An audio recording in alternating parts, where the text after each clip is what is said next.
இந்தியாவில் என்ன பண்ணுறோம், நாம் தான் ஆட்சியாளர்களை தேர்ந்தெடுக்கிறோம். ஏன்னா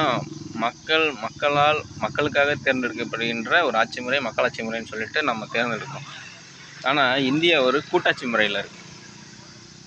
நீங்கள் சும்மா சாதாரணமாக கூட்டாட்சி முறை என்றால் என்ன அப்படின்னு சொல்லிட்டு சும்மா கூகுளில் சர்ச் பண்ணி பாருங்களேன், உங்களுக்கு நிறைய விஷயங்கள் தெரிய வரும், புரிய வரும். அப்போது நம்ம இந்தியாவுக்குள்ளார ஆட்சியாளர்களை தேர்ந்தெடுக்கிறோம்.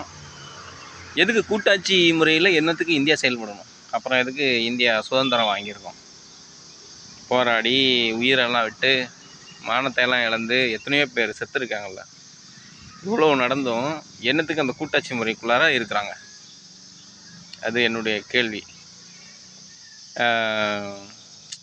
ஏன் அப்படின்னாக்க, அதாவது இப்போ சவுதியெல்லாம் எடுத்துக்கிட்டோம்னாக்கா ஒரு தன்னாட்சி முறை.